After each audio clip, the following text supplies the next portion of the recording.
Hello friends, welcome back to my channel. कैसे हो आप सब और कैसे चल रही है आपकी प्रिपरेशन? सो गाइज़, मैंने इससे पहले एक स्ट्रैटेजी वीडियो बनाया था कॉन्स के ऊपर और वो काफ़ी लंबा हो गया था। सो मुझे उस वीडियो को 2 पार्ट्स में डिवाइड करना पड़ा। एक्चुअली क्या है ना, ये मेरा फर्स्ट टाइम है एंड मैं चाह रही थी कि मैं आपको अपनी लाइफ का मतलब मैंने जब से मैंने प्रिपरेशन स्टार्ट किया तब से लेकर आज तक जो जो मैंने एक्सपीरियंस किया वो सब मैं आपके साथ एक ही वीडियो में शेयर कर दूँ। तो इस कारण से गाइज वो वीडियो बहुत लंबा हो गया था।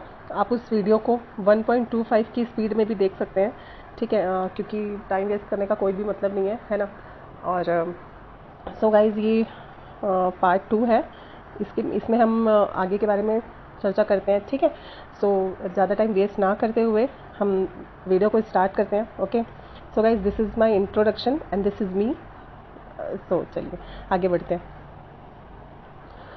हाँ, सो गाइज हाँ सो गाइज हमने लास्ट वीडियो में क्वांटिटेटिव एप्टीट्यूड के बारे में बात किया था, ठीक है। गाइज मैं आपको बता दूं कि ये वीडियो प्री वालों के लिए है, ठीक है। जो जो बच्चे प्री का तैयारी कर रहे हैं और जो लोग यानी जिसका मतलब एग्ज़ाम क्लियर नहीं हो रहा है, यानी प्री का एग्ज़ाम क्लियर नहीं हो रहा है काफ़ी टाइम से, तो वो उनके लिए ये वीडियो है।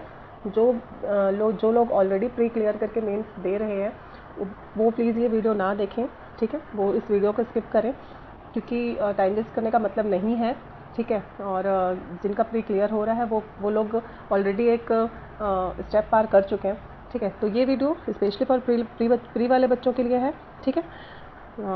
Okay okay, let's start. So हमने थोड़ा सा पिछले वीडियो को ग्लैंस करते हैं, ठीक है। हमने पिछले वीडियो में देखा था कि क्वांटिटेटिव एप्टीट्यूड को मैंने अपने हिसाब से 3 पार्ट्स में डिवाइड किया था। एक मेरा था कैलकुलेशन बेस्ड और एक था अर्थमेटिक बेस्ड और एक था डीआई यानी डेटा इंटरप्रिटेशन। ओके, तो कैलकुलेशन बेस्ड के बारे में हमने बात कर ली थी, ठीक है, जिसके बारे में हमने बात कर ली थी। अब वो आप लास्ट वीडियो, अगर आपने वीडियो नहीं देखा है तो आप उस वीडियो को देखें एंड इसको कैसे प्रिपेयर करना है उसका आप तरीका समझ जाएंगे, ठीक है। सो चलिए अब हम चलते हैं अर्थमेटिक पे, जो कि क्वांटिटेटिव एप्टीट्यूड का सोल है। Very important, it's a very very very important part. Okay, arithmetic के बिना आप सोचेंगे कि एक एज ले लोगे और एक मतलब बैंकिंग में एक अच्छा खासा स्कोर बनेगा। आज के सिनेरियो को देखते हुए आपको मैथ्स रीजनिंग में अच्छा स्कोर करना पड़ेगा अगर आप इंग्लिश में वीक हो, ठीक है। तो आपको एक अच्छा स्कोर करना पड़ेगा क्योंकि कट ऑफ लगातार बढ़ती जा रही है, ठीक है। और उसके लिए हमको स्कोर अच्छा करना पड़ेगा। जितना ज़्यादा आप अटेम्प्ट करोगे विथ एक्यूरेसी उतना ज़्यादा ही आपके लिए अच्छा है। ओके, सो अब हम अर्थमेटिक की बात करते हैं। अर्थमेटिक बहुत सारे बच्चों को इससे डर लगता है और लोग सोचते हैं कि मतलब अर्थमेटिक के बिना एग्ज़ाम हम क्लियर कर लेंगे क्या, और अर्थमेटिक ना करें। और देखो यार, आप एग्ज़ाम जिस चीज़ की तैयारी आप कर रहे हैं, देखो कुछ लोग बोलते भी हैं कि बिना अर्थमेटिक के मैंने निकाल लिया। वो एक्स्ट्रा ऑर्डिनरी लोग हैं जो लोग बिना बिना अर्थमेटिक के एग्ज़ाम क्रैक कर लेते हैं। लेकिन हम तो नॉर्मल स्टूडेंट है ना, हम एक एवरेज स्टूडेंट है, ठीक है।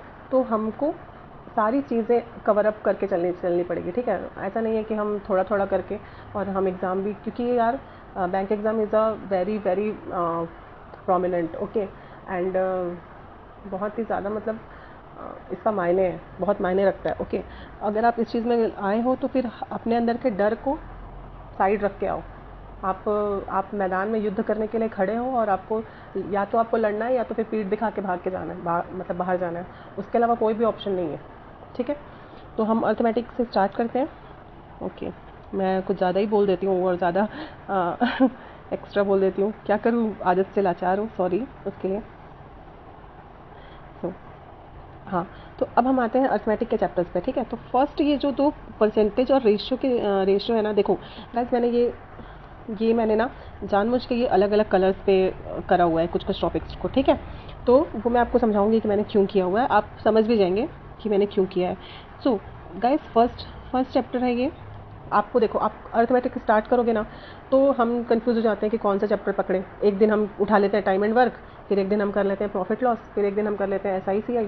ऐसे नहीं करना है, आपको सिस्टम वाइज करना है, सिस्टमेटिक वे में करना है, ठीक है। तो सबसे पहले आप क्या करेंगे, आप उठाएंगे percentage and ratio. Trust me guys, percentage and ratio जो ऐसा चैप्टर है जिसको आपने क्लियर कर लिया तो ये आपके सारे अर्थमेटिक के टॉपिक्स पे काम करेगा। सारे अर्थमेटिक के टॉपिक में ये इसका बहुत इंपॉर्टेंट रोल होता है, ठीक है। तो सबसे पहले इसीलिए आपको परसेंटेज करना है। परसेंटेज सबसे पहले उठाओगे, है ना। और प्री लेवल में कोई ज़्यादा हाई फाई वाला नहीं आता है, ठीक है। कोई बहुत ज़्यादा इतना ख़तरनाक नहीं दे देगा कि आप बना ही ना पाओ, और वो सब मेंस का खेल होता है। और हमको शुरू से ही प्री और मेंस को साथ में लेके चलना है। तो हमको ऐसा नहीं है कि अभी हम प्री का बेसिक कर लिए, उसके बाद फिर प्री का एग्ज़ाम दे लिए, देन हम मेंस की तैयारी। नो, आप परसेंटेज लेके बैठे हो तो उसके सारे टाइप के क्वेश्चन को सॉल्व करोगे। एक चैप्टर में ज़्यादा से ज़्यादा 15 से 20 ही टाइप के क्वेश्चंस होते हैं। 15 से 20 ही टाइप के क्वेश्चंस होते हैं, उससे ज़्यादा टाइप नहीं होता है, ठीक है। तो आप ये 15 से 20 टाइप को क्लियर करो अच्छे से, इतनी प्रैक्टिस कर लो कि मतलब एक भी में डाउट ना रह जाए, ठीक है। तो आप परसेंटेज उठाए, परसेंटेज में देखो कि किस किस टाइप के एक मेन आइडिया लो कि परसेंटेज में किस किस टाइप के क्वेश्चन पूछे जाते हैं। प्रीवियस ईयर पेपर देखो और किस किस टाइप के क्वेश्चन आते हैं, ठीक है। आप लगाना चालू करो क्वेश्चन को एंड सॉल्व करना चालू करो, ठीक है। कुछ टाइप्स आएंगे, आपको मिलेंगे सॉल्व करते गए। हाँ, परसेंटेज में क्या होता है, वो आपको डिवाइड याद करना रहता है, जैसे कि 1/3, 1/6, 1/8, इनका परसेंटेज में वैल्यू, मतलब सॉरी डेसिमल में वैल्यू क्या होता है, ये सब आपको देखना है। इसको मैं तो बोलती हूँ कि इसको अपने आँख के सामने लिख के दीवार में चिपका लो, ठीक है। अपने एक सामने रहेगा, आपको ऑल टाइम दिखता रहेगा, तो आप रिकॉल कर पाओगे बार बार। ओके, मैंने ऐसा ही किया था। जैसे 1/2 है, ठीक है, इसका भी एक ट्रिक बताते हैं सर लोग, ठीक है। तो वो आप देख लीजिएगा, कोई भी अच्छे टीचर से जिसको भी आपको पढ़ना है या बुक से पढ़ना है, जैसे भी करना है वो आप देख लीजिए, क्योंकि सबका अपना अपना होता है ना। किसी को किसी से समझ में आता है, किसी को बुक से समझ में आता है, ठीक है। तो वो आप देख लीजिए। तो मैं ये बता रही हूँ कि आप पहले ये चार्ट को लिखोगे और अपने जहाँ पे भी आपका स्टडी टेबल होगा सामने की वॉल पे आप इसको चिपका दोगे, ठीक है। डेली आप रिकॉल करोगे इसको, ठीक है। तो परसेंटेज के ऊपर जितने भी क्वेश्चंस होते हैं इलेक्शन बेस्ड वाले और भी कुछ है ना, सारे के सारे को आप कंप्लीट करोगे उनको, ठीक है। और फिर आप दोगे मॉक तो देना ज़रूरी है। देखो, मॉक के बिना काम नहीं चलेगा। प्री में आपको मॉक देना ही देना है। सॉरी, आप मतलब सुबह उठो और सबसे पहला काम आप मॉक करो। आप मान लो अब आप परसेंटेज पढ़ रहे हो, ठीक है, फिर आप मॉक लगा रहे हो। मॉक में ढूंढो क्वेश्चन को कि आप परसेंटेज जो आपने पढ़ा उसमें से कोई क्वेश्चन आया है क्या। आया है तो ये देखो कि वो टाइप आपने सॉल्व की है कि नहीं, ठीक है। या तो आपने सॉल्व की होगी या नहीं की होगी। तो अगर आपने सॉल्व की है तो ये देखो कि आपसे वो क्वेश्चन बना कि नहीं बना। नहीं बना तो क्यों नहीं बना, फिर से प्रैक्टिस करो उसी क्वेश्चन का। और अगर बन गया है तो वेल एंड गुड है, बहुत अच्छी बात है। और अगर वैसा क्वेश्चन आपने देखा ही नहीं था, जब आप परसेंटेज कर रहे हो, तो वैसा क्वेश्चन अगर आपने देखा ही नहीं है तो उस क्वेश्चन को नोट डाउन करो, क्योंकि वो हो सकता है कोई ये 15 से 20 वाले टाइप में वो कोई और टाइप हो, डिफरेंट टाइप हो। ओके, तो उसको आप नोट डाउन करो और खूब प्रैक्टिस करो। Practice is the key, practice करना ही पड़ेगा, ठीक है। आप मेरे चैनल में जाके देख सकते हो कि मेरा प्रैक्टिस पेपर आप देख के अंदाज़ा लगा सकते हो कि कितना प्रैक्टिस करना पड़ता है, ठीक है। आप उससे, मैं डरने के लिए नहीं डाली हूँ वो वीडियो, मैं मोटिवेशन के लिए डाली हूँ कि प्रैक्टिस मेक्स मैन परफेक्ट। आप प्रैक्टिस कर करके आप एक इतने वो बन जाते हो ना, परफेक्ट बन जाते हो ना, कि फिर आपसे सारे एग्ज़ाम क्लियर होने लग जाते हैं, ठीक है। ओके, देन आप परसेंटेज कंप्लीट करोगे, फिर आप आओगे रेशियो प्रोपोर्शन। रेशियो प्रोपोर्शन में एक ट्रिक होती है, जैसे 1.2 है, ठीक है। अब और नीचे लिखा है 4.5 मान लो, मैं उस पर नहीं कर रही हूँ, है ना।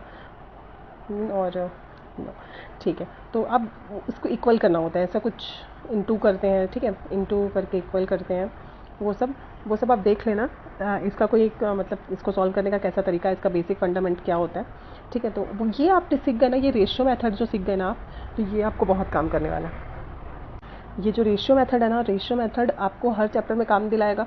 आप चाहे वो टाइम एंड वर्क हो, TSD हो, एंड प्रॉफिट लॉस हो, SICI तो चलो फॉर्मूला बेस्ड होता है, मिक्सचर एलिगेशन हो, पार्टनरशिप हो, एवरेज बेस्ड है, एवरेज का क्वेश्चन है, ठीक है। तो हर क्वेश्चन, हर टाइप के चैप्टर्स में ये आपको एक बहुत अच्छा हेल्प करेगा अगर आपने इसको अच्छे से पढ़ लिया है। हल्का फुल्का ऊपर से नहीं पढ़ना है, ऊपर ऊपर से हाँ हाँ हमने तो हमारा तो सारा कॉन्सेप्ट क्लियर है और क्वेश्चन बन भी नहीं रहे हैं और क्लियर भी है सारे कॉन्सेप्ट, वो नहीं करना है, ऊपर ऊपर से नहीं पढ़ना है, ठीक है। अच्छे से करो। और डेली आपको मॉक लगाना है, सुबह उठते साथ आप पहला काम आपका मॉक होना चाहिए। एक आप प्री का टेस्ट लगाओ, प्री का टेस्ट लगाए, फिर उसके बाद अपना जो करना है वो करे, फिर आप अपना उसको एनालिसिस करने बैठो। एनालिसिस भी ज़रूरी है, जितना इंपॉर्टेंट टेस्ट देना है उतना ही इंपॉर्टेंट एनालिसिस है, ठीक है। तो अब आपका होता है रेशियो प्रोपोर्शन कंप्लीट। देन आप करोगे मिक्सचर एलिगेशन, ठीक है। Mixture allegation, partnership, average. आपका ये जो परसेंटेज और रेशियो प्रोपोर्शन आपने किया है ना, उसकी वजह से ये सारे चैप्टर्स, ये जो ग्रीन वाले सारे चैप्टर्स दिख रहे हैं ना, इजीली कंप्लीट होंगे, इजीली हो जाएंगे, ठीक है। इसमें कुछ कुछ छोटे छोटे कॉन्सेप्ट है, वो आपको हो जाएंगे और सॉल्व आपका नहीं है, ये परसेंटेज मेथड और ये रेशियो मेथड से ही होंगे सारे, ठीक है। देन आता है आपका ये profit and loss, simple interest, compound interest.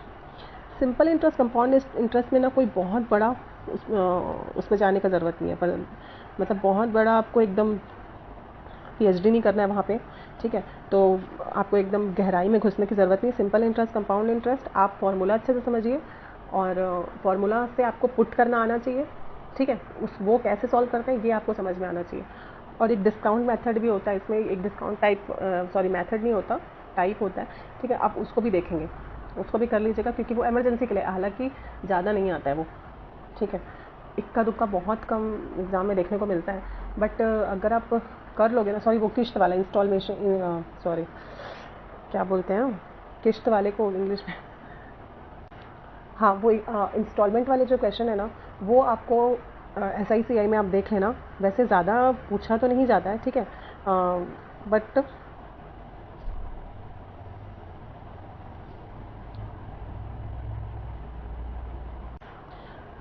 So guys SICI में ना आप इंस्टॉलमेंट वाले क्वेश्चन को करोगे, ठीक है। मतलब SICI में तो सबसे पहले आपने वो बेसिक कंप्लीट किया अपना, ठीक है, फार्मूला बेस्ड, ओके।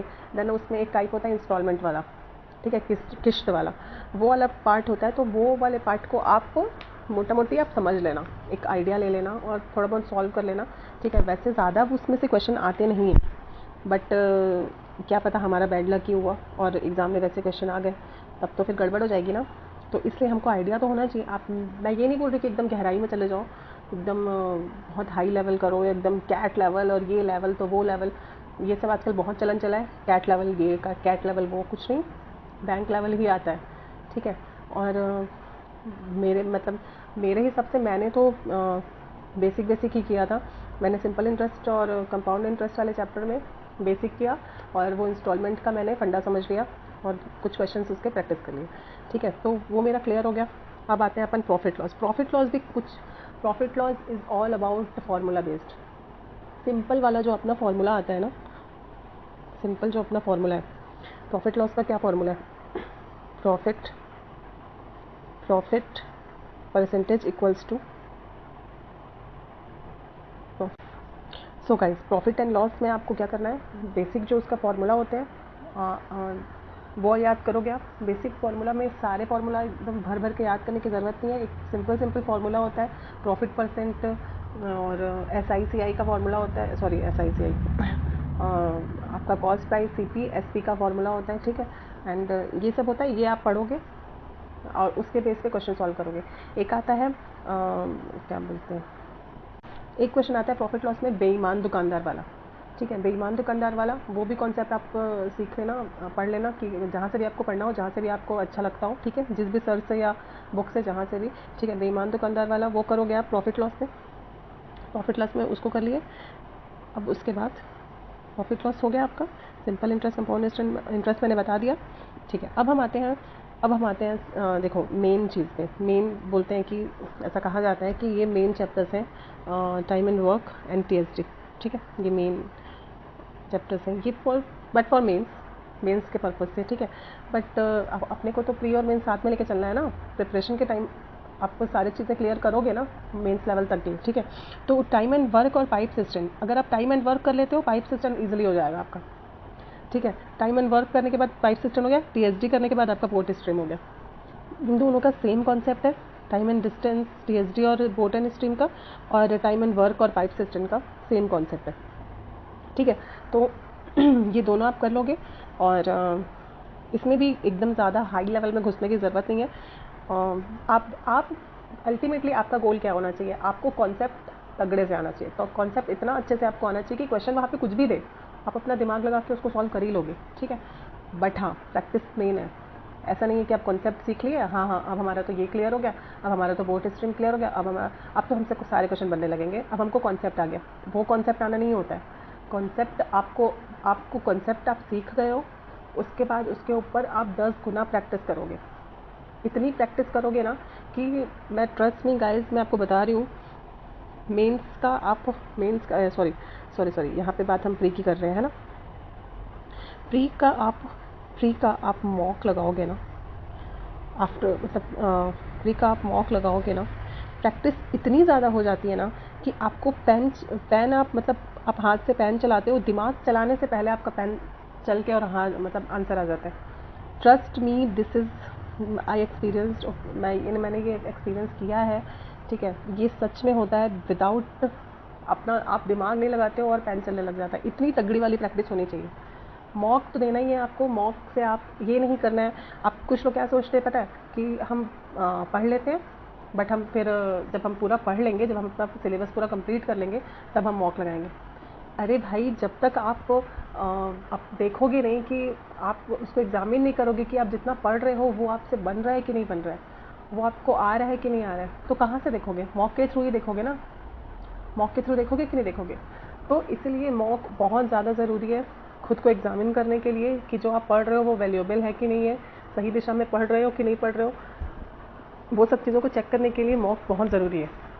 तो मॉक करना है और मॉक से जान नहीं छुड़ाना है। क्योंकि मैं खुद स्टार्टिंग में बहुत ये करती थी कि अरे यार, पहले मैं सिलेबस कंप्लीट कर लेती हूँ, then I will go through mocks. But ना, ये बहुत ही बेकार मेथड है। अल्टीमेटली मुझे ना मॉक में आना ही पड़ा, मुझे मॉक की तरफ अपना रुझान करना ही पड़ा, ठीक है। और भले आपके स्टार्टिंग में मार्क्स नहीं आएंगे मॉक में, क्योंकि आप अभी बिगनर हो, नहीं आएंगे, कुछ भी आए, नेक्स्ट मॉक में आप कोशिश करो कि आपके पहले वाले मॉक से आपका उसमें ज़्यादा नंबर आना चाहिए, फिर नेक्स्ट में, ऐसे करते करते धीरे धीरे स्टेप बाय स्टेप आप आगे बढ़ते जाओगे। और एक टाइम आएगा ना जब आप वहाँ पे कम्पीट, जो मॉक में टॉपर्स के नाम दिए होते हैं और साथ में उनके मार्क्स भी दिए होते हैं, तो वहाँ पे आप कम्पीट करने लग जाओगे, रैंक आने लग जाएगा आपका, ठीक है, परसेंटाइल अच्छा बनने लग जाएगा। तो ये सारी चीज़ें आप समझो प्लीज़ और बढ़ो आगे, ठीक है। तो अब क्या है, हाँ, देन अब आया हमारा मेंसुरेशन में ना 2D करो और 3D का ज़्यादा नहीं, 3D का थोड़ा बहुत, जैसे क्यूब वाला होता है, ठीक है, क्यूब वगैरह ये सब छोटे मोटे जो है वो आप प्रीवियस ईयर क्वेश्चन देखोगे ना तो आपको समझ आ जाएगा। 2D तो आपको पूरा करना ही है, 3D में भी कुछ मैं आपको बता दूंगी, ठीक है। स्पेशली मैं इसके ऊपर वीडियो बनाऊंगी तो मैं आपको बता दूंगी 3D में आपको क्या क्या करना है, ठीक है। 3D में एकदम स्टार्टिंग से क्यूब का कर लिए फॉर्मूला याद। Mensuration is all about formula based ना, फार्मूला आपको एक चार्ट में आप लिख के रख लो और उसको पढ़ते जाओ। हालांकि मेंसुरेशन से क्वेश्चन प्री में बहुत हार्डली देखने को मिलते हैं ना मेंसुरेशन, बट ये मेंस में काम आएगा आपके। मेंस में भी देखो, मेंस में क्या होता है ना, एक एक दो नंबर भी हमारे लिए बहुत कीमती होता है, तो इसलिए आपको करना चाहिए। देख लीजिए, वैसे लोगों को लगता है कि बहुत टफ है, लेकिन है नहीं है टफ। आपको फार्मूला याद हो जाएगा तो आप इजीली इसको कर सकते हो, ये बहुत पूरा फार्मूला बेस्ड है, ओके। अब हम आते हैं probability and permutation and combination पे। ये सबसे बड़ा सर दर्द है, ठीक है। ये मुझे लगता है मोस्ट ऑफ बच्चों का ये सर दर्द होता है, प्रोबेबिलिटी एंड परमुटेशन कॉम्बिनेशन। आप मुझसे पूछोगे तो ऑनेस्टली स्पीकिंग मैंने नहीं किया था मैंने ऐसा नहीं है कि मैंने कोशिश नहीं किया। एक्चुअली क्या हुआ था, हमारे कॉलेज टाइम पे इसका एक चैप्टर था, ठीक है। तो हमारे टीचर्स ने क्या बोल दिया कि आप इसको जितना भी पढ़ोगे ये आपसे बनने वाला नहीं है। तो दिमाग में वो नेगेटिविटी भर गई और नेगेटिव चीज़ भर गई कि यार कितना भी पढ़ लो बनेगा तो है नहीं। तो उस टाइम से ये मिथ दिमाग में बैठ गया और मैंने फिर पढ़ा ही नहीं। और जब मैंने बैंकिंग की प्रिपरेशन स्टार्ट की तो फिर मैं पढ़ने की मैंने कोशिश की, डिफरेंट सर से, टीचर्स जो हैं हमारे, उनसे मैंने डिफरेंट सर मैम से किया कोशिश, बट वो काम नहीं किया। उस टाइम समझ में आता था, जब वो सर पढ़ा रहे हैं तब तक समझ में आ रहा है, बट मुझे अगर क्वेश्चन मिल जा रहा है तो दिमाग मेरा काम करना बंद कर दे रहा है, ठीक है। बट मैं आपको बोलूँगी कि अगर आपको प्रोबेबिलिटी परमुटेशन कॉम्बिनेशन अच्छा लगता है, अगर आपको समझ में आता है, और अगर आपने पहले कभी भी कहीं भी ऐसा नेगेटिव चीज़ नहीं सुना है जैसे कि मैंने सुना था और मैं आज तक नहीं कर पाई, तो फिर आप इसको पढ़ो, क्योंकि ये एकदम फ्री के नंबर होते हैं। मैंने लोगों से सुना है कि ये एकदम इजी होता है ये चैप्टर, ठीक है। या इसका जो प्रोबेबिलिटी है उसके तो जैसे थोड़ा कुछ कुछ बेसिक मुझे आता है, क्योंकि प्री में वैसे क्वेश्चन आते हैं तो मैं सॉल्व कर लेती हूँ। वो क्या तो कैसे तो कुछ रहता है, कुछ कुछ फार्मूला वो मैं कर लेती हूँ छोटा मोटा, ठीक है। बाकी ऐसा कुछ बड़ा डीआई के फॉर्म में आ जाता है। आईबीपीएस पीओ का ये फेवरेट चैप्टर है, ठीक है। आईबीपीएस पीओ मेंस में ये आता ही आता है, डीआई के फॉर्म में आ जाता है या 2 नंबर 3 नंबर के क्वेश्चन के फॉर्म में आ जाता है, ठीक है। तो उसके लिए तो ये बहुत फ़ायदेमंद साबित हो जाता है। मैं नहीं करती हूँ, मुझसे नहीं हुआ, इसलिए मैंने इसको स्किप किया। बट आपसे मेरा ये रिक्वेस्ट है कि प्लीज़ आप इसको करिएगा, इसको मत छोड़िएगा, ठीक है। ये बहुत ही फ्री के नंबर दिलाने वाला चैप्टर है, ओके। तो अब आपका ये अर्थमेटिक का डाउट कंप्लीट हुआ। अर्थमेटिक का जो भी था, ठीक है, हमने बात करी है इसके ऊपर। तो आप एक सेकेंड, इसको आप स्क्रीनशॉट करिए, ये सारे को आप स्क्रीनशॉट करेंगे एंड इसको आप लाइन से, मतलब जैसा जैसा मैंने लिखा है वैसा आप लिखेंगे और उसी के मतलब सीक्वेंस में आप पढ़ेंगे, ठीक है। सारे चैप्टर्स आप उसी सीक्वेंस में पढ़ते जाएंगे जैसा कि इसमें मैंने लिखा है, ठीक है, ओके। सारी चीज़ करने में गाइस टाइम लगता है। देखिए अभी बैंक एग्ज़ाम अभी रिसेंट अभी कोई नहीं है ना। अभी जो भी एग्ज़ाम स्टार्ट होंगे सारे अगस्त से स्टार्ट होंगे आरआरबी के। तो हमारे पास अभी हाफ मई बचा है, जून बचा है, जुलाई बचा है। तो कोशिश करते हैं ना कि एक अच्छा खासा ड्यूरेशन है हाँ हमारे पास। सो गाइस आपने अर्थमेटिक समझ लिया, अब हम चलते हैं डीआई के पोर्शन पे। डीआई हमको देखना है, ओके, ठीक है। तो अब थर्ड क्वेश्चन आता है हमारा डीआई, ओके। थर्ड हमने कैलकुलेटिव क्वेश्चन हमने कर लिया, अर्थमेटिक क्वेश्चन हमने कर लिया। अब हम आते हैं डेटा इंटरप्रिटेशन पे, ठीक है।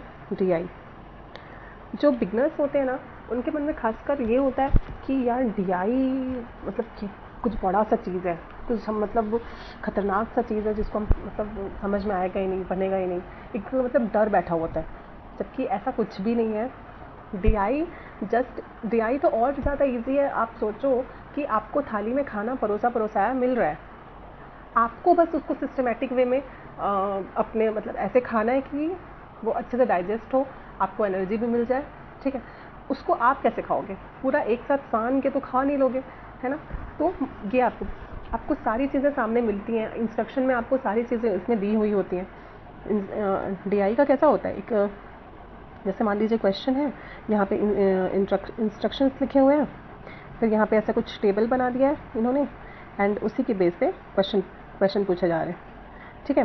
क्वेश्चन 1 2 3 सब ऐसे।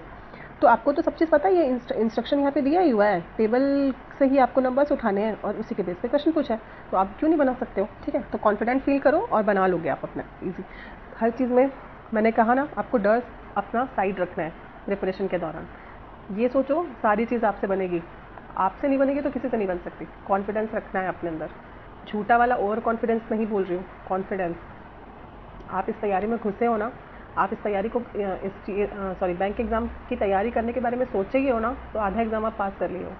क्योंकि सोचना ही बहुत बड़ी बात होती है और गिव अप भी ना करना। कुछ लोग होते हैं कि कुछ टाइम तक तैयारी करते हैं और फिर कुछ टाइम बाद गिव अप कर देते हैं। Most of my friends are given up just because of अरे यार बहुत टफ है, नहीं हो पाएगा ये, ठीक है। तो आपको ये चीज़ नहीं करनी है, ओके। So let's start. हम बात करते हैं, देखो यार, डेटा इंटरप्रिटेशन ना from my opinion calculative question होता है इसमें एक, ठीक है। एक data interpretation is the 3 types basically, ठीक है। 3 types, calculative question, arithmetic question, ठीक है, और एक आता है लॉजिकल वाला। आज हम बात करेंगे कैलकुलेटिव और अर्थमेटिक की। इसके बारे में आज हम बात नहीं करेंगे, ठीक है, क्योंकि लॉजिकल जो बेस्ड होता है ना डीआई, वो आपको मेंस में काम आता है। तो अभी हम फिलहाल प्री के लिए बात कर रहे हैं, ठीक है। मेंस की हम जब बात करेंगे तब हम उसके बारे में बात करेंगे और मेंस की हम थोड़ा सा डिटेल में बात करेंगे, ठीक है। तो कैलकुलेटिव बेस्ड क्या होता है, कैलकुलेटिव बेस्ड डीआई जो रहती है ना, वो आपको परसेंटेज बेस्ड, रेशियो बेस्ड, ये सब चीज़ें रहती है।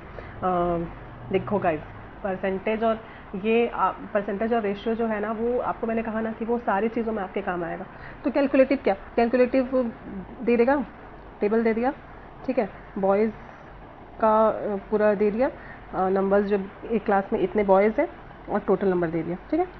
आपको क्वेश्चन में वो क्या पूछेगा, ए है, बी है एंड सी है। क्वेश्चन क्या पूछेगा, ए में गर्ल्स कितनी है, ठीक है, हाउ मैनी गर्ल्स इन ए, ठीक है, ए क्लास। ऐसे ही मतलब कैलकुलेशन ना, समझ रहे हो आप कैसे कैसे निकालना है। अब ये पूछ दिया कि हाउ मैं मतलब सॉरी अब ये पूछ देगा कि परसेंटेज कितना है बी में बॉयज़ का परसेंटेज बताओ, तो परसेंटेज बेस्ड हो गया। रेशियो कितना है, सी में गर्ल्स बॉयज़ का रेशियो कितना है, रेशियो बेस्ड पूछ दिया, ठीक है। तो वैसा ही क्वेश्चन पूछेगा, कोई कैलकुलेशन, मतलब समझ गए ना आप, सिंपल सा देगा और उसको आपको कैलकुलेट करना है, प्लस माइनस करके, डिवाइड करके, रेशियो निकाल के, ऐसे, ठीक है। अब हम आते हैं, ऑलरेडी सॉरी गाइज, ऑलरेडी बहुत मैंने लंबा कर दिया वीडियो, ठीक है। तो आई होप आप थोड़ा सा वो करेंगे, कॉम्प्रो करेंगे, ठीक है, सॉरी। ओके, नाउ हम आते हैं अर्थमेटिक में। अर्थमेटिक डीआई क्या होता है? अर्थमेटिक डीआई जैसे time and work based DI दे देगा, ठीक है। इतने लोग, जैसे मान लीजिए चार लोगों का डेटा दिया है, 4 लोग काम कर रहे हैं, ए है मान लीजिए 20 दिन का समय लेता है, बी लेता है 10 दिन का समय, और ऐसे करके सबका दे दिया है, ठीक है। एफिशिएंसी आप निकालोगे, आप पढ़ोगे तो आपको समझ में आएगा ना कि टाइम एंड वर्क में एफिशिएंसी कैसे निकालते हैं। सबसे मेन आपको एफिशिएंसी निकालना होता है। एफिशिएंसी कैसे निकालते हैं? टोटल वर्क के थ्रू। टोटल वर्क कैसे निकालते हैं वो जब आप पढ़ोगे तब पता चलेगा, ठीक है। तो एक आपको मोटा मोटा आइडिया मिल गया ना। देखो, प्रॉफिट एंड लॉस बेस्ड आता है अर्थमेटिक में, टाइम एंड वर्क बेस्ड आता है, ठीक है, टीएसडी बेस्ड भी आता है, ठीक है। बट अगर आप हम प्री की बात कर रहे हैं, तो प्री के पॉइंट ऑफ व्यू से ना बहुत ही ज़्यादा बेसिक लेवल आता है, बहुत ज़्यादा बेसिक लेवल। तो आपको घबराना नहीं है, डरना नहीं है, ठीक है। और पीओ में क्या रहता है कि पीओ में 3 से 4 डीआई आपको देखने को वहाँ मिलती है, 3 से 4 आपको डीआई देखने को मिलती है, जिसमें से हो सकता है कि एक आध अर्थमेटिक बेस्ड हो, ठीक है। ओके, और क्लर्क में तो आपको 2 ही डीआई मिलेगी आपको देखने को, प्री में, क्लर्क में, ठीक। चलो ठीक है, तो अर्थमेटिक समझ में आ गया। अर्थमेटिक बेस्ड आपको देगा, एसआईसीआई के भी ऊपर दे सकता है। एसआईसीआई तो दे ही देता है, बहुत इजी टॉपिक है, ठीक है, बहुत इजीली आप कर लोगे एसआईसीआई के ऊपर अगर अर्थमेटिक बेस्ड डीआई वो देता है तो। और देखो गाइस, कुछ लोग क्या बोलते हैं बताएं, कुछ लोग क्या बताते हैं कि डीआई के टाइप्स में उन लोग क्या बोलेंगे, टेब्युलर, पाई चार्ट, ठीक है, और शटर, स्कैटर, ये सब इतना खतरनाक नाम बता के ऑलरेडी वो आपके दिमाग में डर पैदा कर रहे हैं, ठीक है। ये सब टाइप नहीं होता है, ये सब चार्ट के प्रकार है, ये सब चार्ट के टाइप्स हैं, ठीक है। तो ऐसा कुछ भी नहीं है कि ये टाइप होता है, ये सब आपको डिकोड करना अल्टीमेटली आना चाहिए। टेब्युलर यानी टेबल का फॉर्म रहेगा। पाई चार्ट मतलब ऐसे ऐसे दे देगा, ठीक है, एक सर्कल और उस पर कुछ पार्ट्स कर देगा, इस टाइप का देता है। बबल डीआई, ठीक है, आजकल आप सुनोगे बहुत ज़्यादा बबल डीआई रडार को तो देख के ही ऐसा लगता है कि अरे बनेगा नहीं, ऐसा कुछ भी नहीं है। बस आपको चार्ट को आपको डिकोड करना आना चाहिए। कैसे आपको डिकोड करना है, अच्छे से समझो चार्ट को, ठीक है। चार्ट समझना ज़रूरी है। डीआई ओनली मतलब डीआई को सिर्फ आप डिकोड करने के ही ऊपर है, वो थोड़ा सा कोडेड फॉर्म में दिया है, आपको उसको डिकोड करके क्वेश्चन सॉल्व करना है, दैट्स इट, ठीक है। और इतना टफ नहीं आएगा कि आप एक तो डिकोड भी ना कर पाओ डीआई को, ठीक है। तो हाँ, तो प्री में कैसा आएगा? प्री में मोस्टली आपको टेबुलर फॉर्म देगा, ठीक है, टेबुलर फॉर्म देगा, टेबल के फॉर्म में दे देगा, ठीक है, ऐसे। और या तो फिर आपको ये पाई चार्ट दे देगा, ठीक है, पाई चार्ट के फॉर्म में दे देगा, या फिर आपको मिक्स ग्राफ दे देगा। मिक्स ग्राफ मतलब क्या होता है? मिक्स ग्राफ मतलब वह ये कि या टेबल भी दे दिया और आपको एक पाई चार्ट भी दे दिया, अब आपको उसमें से डिकोड करना है। ये मान लो टोटल स्टूडेंट हो गए और ये बॉयज़ हो गए, अब आपको क्या करना है, टोटल स्टूडेंट में से बॉयज़ को माइनस करके गर्ल्स निकालना है, ठीक है। तो ऐसा ही आता है। और हाँ, एक और चीज़ आती है आपकी केसलेट। केसलेट से बहुत सारे लोगों को डर लगता है, केसलेट सब लोग मोस्टली लोग स्किप करते हैं, बट जबकि केसलेट कुछ भी नहीं है। केसलेट क्या है? यही जो टेबल और ये पाई चार्ट और ये सब है ना, चार्ट्स, आपको कुछ डीआई में जो चार्ट्स वगैरह देते हैं, इसमें चार्ट नहीं दिया है, इसने चार्ट को गायब कर दिया है। तो क्या आप इसी जो 4-5 लाइन के क्वेश्चन होते हैं उसी से आप निकालो और एक टेबल फॉर्म कर लो, ठीक है। एक टेबल फॉर्म कर लिए, आपके पास आपके सामने एक टेबल चार्ट बन गया, उससे आप सॉल्व कर लो, ठीक है। देखो इट्स ऑल अबाउट प्रैक्टिस करोगे, जितना मॉक लगाओगे। मॉक एक टाइम ऐसा आता था मेरे पास कि मैं जब प्री का एग्ज़ाम को 15 दिन 20 दिन बचा होता था, तो मैं खुद बता रही हूँ कि मैं एक दिन में मैं कम से कम मैं कितना मॉक देती थी मुझे याद नहीं है। एक दिन में जस्ट एक मॉक ख़त्म होता था, थोड़ा बहुत एनालाइज़ की, क्योंकि इतना ज़्यादा प्रैक्टिस हो गई थी कि एनालाइज़ ज़्यादा करने की ज़रूरत नहीं पड़ती थी। मेरा मतलब आधे घंटे में मेरा एनालिसिस हो जाता था, ठीक है। मैं तब की बात कर रही हूँ जब मेरी अच्छी खासी प्रैक्टिस हो गई थी, लास्ट के 15-20 दिन बचे होते थे। देन मेरा एनालिसिस ख़त्म हुआ, फिर मैं टेस्ट दी, फिर एनालिसिस, फिर टेस्ट, ऐसे लगातार मैंने इतने टेस्ट दिए हैं ना कि मुझे गिनती भी याद नहीं है, इतने टेस्ट दिए हुए हैं, ठीक है। तो आपको भी उतना प्रैक्टिस करना पड़ेगा, तभी जाके क्वांट आपके हाथ में होगा।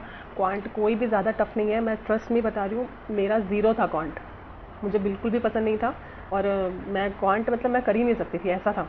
तो मैं जब इतना एज ले सकती हूँ, एंड मेरे मोस्ट ऑफ एग्ज़ाम में प्री की बात कर रही हूँ मैं, मोस्ट ऑफ एग्ज़ाम में प्री में 30+ मेरे रहते हैं, मैं क्वांट में 30+, किसी में 28 भी हो जाता है, बट मेरा उससे ज़्यादा कम नहीं होता, क्योंकि उससे ज़्यादा कम होगा तो आप जनरल कैटेगरी वाले हो, देख रहे हो हाई कितना, कट ऑफ कितना हाई है, तो आपको तो ज़्यादा लाना ही पड़ेगा ना, ज़्यादा आपको लाना ही पड़ेगा। और इंग्लिश में इतनी एक्यूरेसी होती नहीं है हर किसी की, और क्या बोलते हैं, सॉरी, ये क्वांट और इंग्लिश में, सॉरी क्वांट और रीजनिंग में, इसी में ही आप ज़्यादा से ज़्यादा स्कोर कर सकते हो, ठीक है। तो जब मेरा इतना हो सकता है तो आपका तो होगा ही होगा, सच में बता रही हूँ।